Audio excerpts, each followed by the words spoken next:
Okay, so welcome back, and I'm sorry I didn't get to introduce myself. My name is Avery Tejirina, and I am the software engineer for Lana Advanced Systems.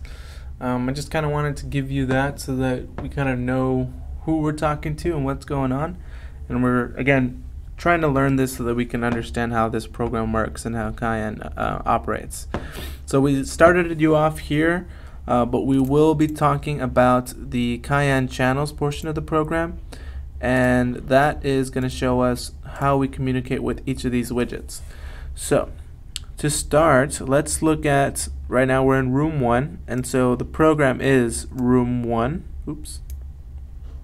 And you'll see in the other files I'll share with you that you will have, each room will have its own program, and that's just so that you can specifically change each room, and because sometimes the servos are flipped, they're a little different, so there's a little bit of minor changes within, but it's mostly just flipped.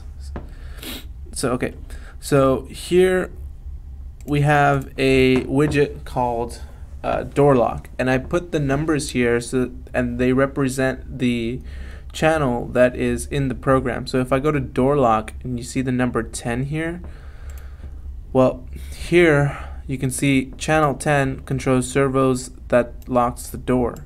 So here you type in the format Cayenne in 10, and then this is some preliminary items necessary for Cayenne to receive the message, and it prints it out saying what the value was when it came in. Excuse me, that's my thing not charging. Okay, so here what we do is we get the value. So if I press this button, the door locked or the door unlocked. And so whether it was a 0 or a 1, we do the following actions. We set a pulse equal to the servo min, which means that it is at its lowest position, and we raise it up, pulse increase, until it gets to its servo max. And that means that we are opening the door essentially. But as you see here, these are flipped because in our door the servo is actually backwards, so we haven't flipped here. And so it's minor things like that that you kind of need to catch inside the code. But let's look at another example. So channel 11 controls a servo that simulates motion. So if you go to room 1, you see simulate 11, and that is the motion tab. The simulate motion widget. And so that goes into the Cayenne in 11. So what this does is setting the flag, moving it up and then moving it down, moving it up and then moving it back down. And then here what we're doing is we want to see if we can catch that motion signal essentially after we've done this simulating motion. And after it's checked to see what the reading was on the PIR pin, then it puts it in this motion variable, and we assign that to the 20 channel, and that gets published in our timer functions tab. So let's look at another example. We're going to go through all of these just so you can get a better sense of how it works. So this tab is for all this is where all the messages come in from the dashboard. So no other tab is going to have Cayenne input messages. So if I go here, all of these that I can control, they will all go to this tab because these are where they're defined.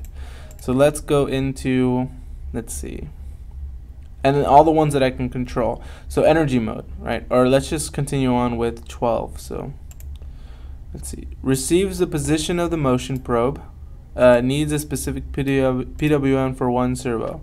So channel 12. Let's go to channel 12. So here.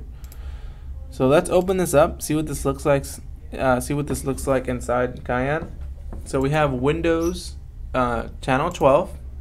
It's a slider and it's an analog, right? So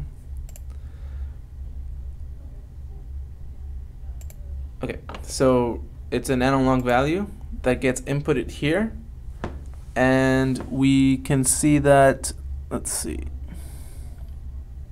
so the analog value gets stored in X. Now what we're doing here is we want 0 to 100, 0 to 100 relate to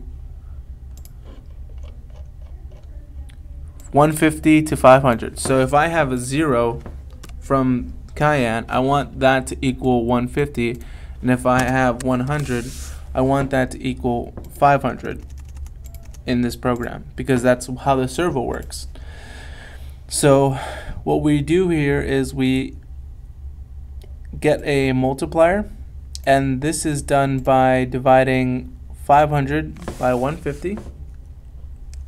500 divided by 150 is that 3.5? So let's just double check. Oh, I'm sorry, 3.3.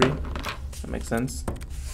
So we kind of picked a better, this is kind of error checked. So we picked this value because it worked better with our servos.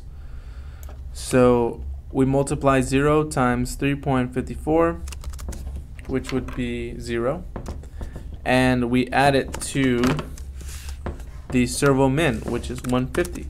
So if I get a 0 here from X, which means I have put in a 0 here from the Windows Cayenne dashboard, then the 0 is logged here plus the 150, so our window position, it is at its lowest position.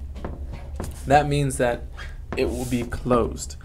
And if I go ahead and put it to 100, then this value gets stored as 100, and so now we have 100 times 3.54, which is going to be equal to, let's see, 100 times. So yeah, right, so probably shouldn't have had to use the calculator, but it's 354, who cares, plus 150, and that's going to equal 454, which is, you know, pretty close to 500.